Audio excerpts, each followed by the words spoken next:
I have to give some mention to the Phil Schneider story. In 1995, Phil was at a conference called the Preparedness Expo. Phil says some insane things. He was essentially a construction engineer. He worked on a lot of these projects for the military. And these were projects where they were building what he called deep underground military bases. And that's a pretty common term, DUMBs.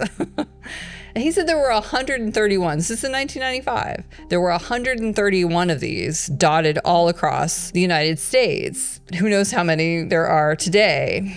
But he said that in August of 1979, he was working on one of these bases, building one of them, south of the Archuleta Mesa in the Dulce, New Mexico area. But he said the way they would construct them is that they would drill these giant holes. He was actually lowered into one of these giant holes in a basket. When he got to the bottom, he saw this giant 6-foot alien.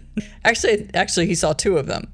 And without even thinking, he took his pistol. Why does he have a pistol, y'all? Why did he have a pistol? That makes no sense. But anyway, he said he took a pistol and he took a while for him to get it all locked and loaded, and he shot it dead. And this started a huge battle. And he said but there was another military officer whom he said sacrificed his life and saved Phil's, because he pushed Phil back into the basket to be raised back up out of the hole, and he stayed back to fight, and he ended up dying. And Phil said 66 military officers died in this battle in the Dulce base. And it really defies all belief for me to hear that. And I believe a lot of crazy stuff, but physical aliens living underground is just that's a tough call for me. It's hard for me to believe that. But what happened later is what makes it so odd. Phil made it clear he was not suicidal. He wanted to get this information about what the United States government was doing